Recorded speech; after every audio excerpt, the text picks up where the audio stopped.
The moment that defines players.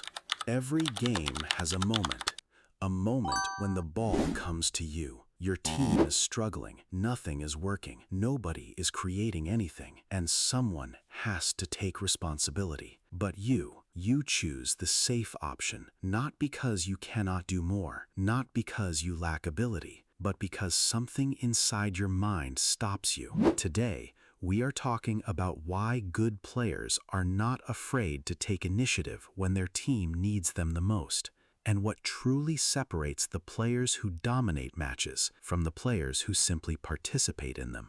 If you have ever watched yourself back and thought, I could have done more there, why didn't I attack? Why did I choose the easy option? Then this video is for you, because the problem is usually not your technique. It is not your dribbling. It is not your physical ability. Most players who play cautiously already have enough quality to change a game. The real problem happens in one small moment, the second they receive the ball. You get the ball, you look forward, there is space, there is an opportunity, and your brain gives you two choices. The first choice, take responsibility, attack the defender, create something, try to change the game. The second choice, play backwards, make the safe pass, avoid the possibility of making a mistake, and most players choose the second option, not because they are weak, not because they do not care, but because their brain is trying to protect them. Before we continue, we need to understand something important. Many players misunderstand what it means to take the game into your own hands. They think it means doing something spectacular, a crazy skill move, beating 3 players, trying something impossible. But that is not what real responsibility looks like. Taking the game into your own hands means being the player who is willing to make something happen. It means asking for the ball when your team is under pressure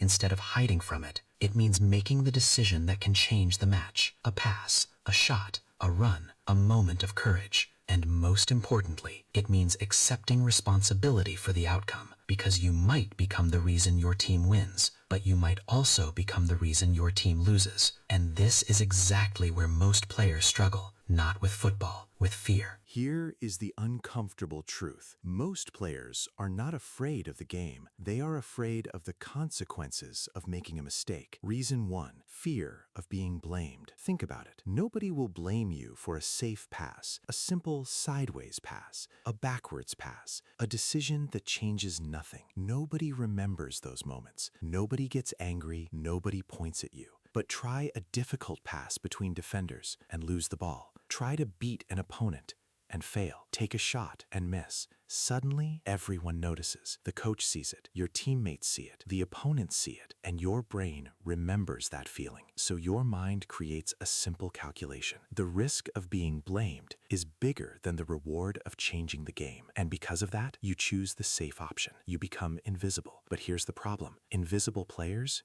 do not win matches. They only take part in them. Reason 2, you were punished for trying. Think back to your football journey. At some point, you tried something ambitious. Maybe it was a difficult pass. Maybe it was a dribble. Maybe it was a shot, but it did not work. And that is completely normal. Every player makes mistakes. Every great player has failed thousands of times. But what happened after that moment? Maybe a coach criticized you. Maybe a teammate reacted badly. Maybe someone made you feel like trying was the wrong decision, and your brain remembered it, not as a simple memory, but as a rule. Taking risks gets me blamed. Playing safe keeps me protected. And slowly, you change the way you play. You stop playing to create. You start playing to avoid criticism. But football does not reward players who are only trying not to fail. Football rewards players who are brave enough to make things happen. Reason 3, you are protecting your image, not your game. This is something almost nobody talks about. Sometimes players are not afraid of losing the ball. They are afraid of what losing the ball says about them. If you never try to take control of the game, you never truly fail. You can always tell yourself, I could have done it if I wanted to. I could have attacked. I could have taken responsibility. But the moment you actually try and it does not work, that comfortable story disappears, because now everyone saw it. And this is the trap. Being passive on the pitch is not about your ability. It's about protecting your image. You want people to see you as the player who never makes mistakes. But the best players are not the ones who never fail. They are the ones who are willing to fail while trying to succeed. Confidence does not come before action. Confidence comes from action.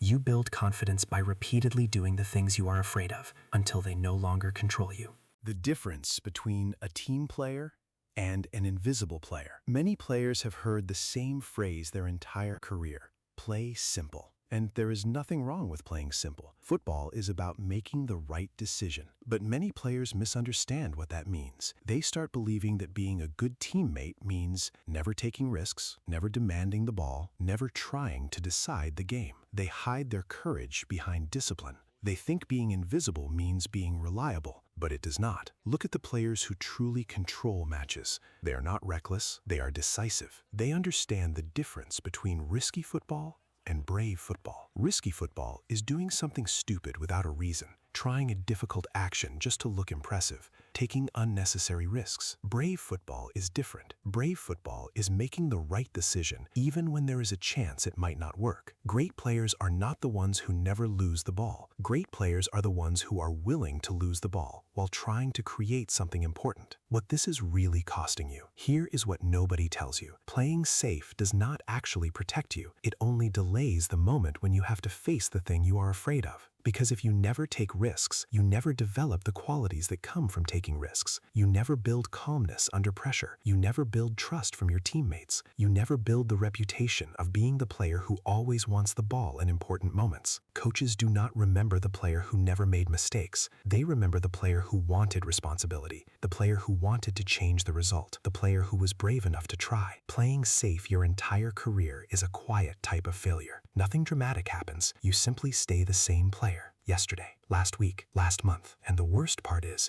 you might never know how good you could have become, how to break this habit. So how do you stop being afraid of mistakes?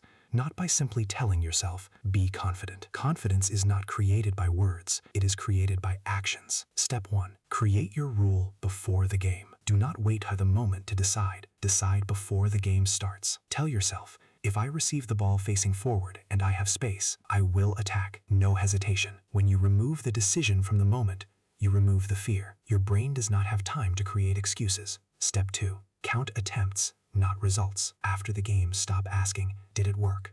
Ask, did I try? Because you are not training perfection, you are training courage. And courage is built through repetition. A player who tries 10 times and fails is developing faster than a player who never tries once. Becoming the player who takes responsibility. You also need to change the way you see mistakes. Because not every mistake is a bad mistake. A bad mistake is making the wrong decision without thinking. A good mistake is trying to do the right thing, but failing. A risky pass that tries to break the defense. A shot that could have changed the game. A dribble that creates an opportunity. These mistakes are not failures. They are the price of becoming a better player. If you protect the ball forever, you will stay exactly where you are, the same player, with the same limitations, the same fears. Growth requires discomfort. You cannot become a player who controls pressure without experiencing pressure first. Ask for the ball. The final step is simple. Ask for the ball, especially in the moments where you usually hide. Show your teammates that you want responsibility. Move into space. Demand the ball. Be the option. Your body language changes the way the game finds you. Players who ask for the ball under pressure receive it more often. And the more they receive it, the more confidence they build. The player who hides from responsibility never learns how to handle responsibility. You have to experience pressure to learn how to control it. Final message. Taking the game into your own hands was never about having perfect skills. It was never about being the most talented player on the pitch. It is about being willing to influence the outcome of the match. Being the player who tries. Being the player who wants the ball. Being the player who accepts that mistakes are part of improvement. The players you admire are not fearless.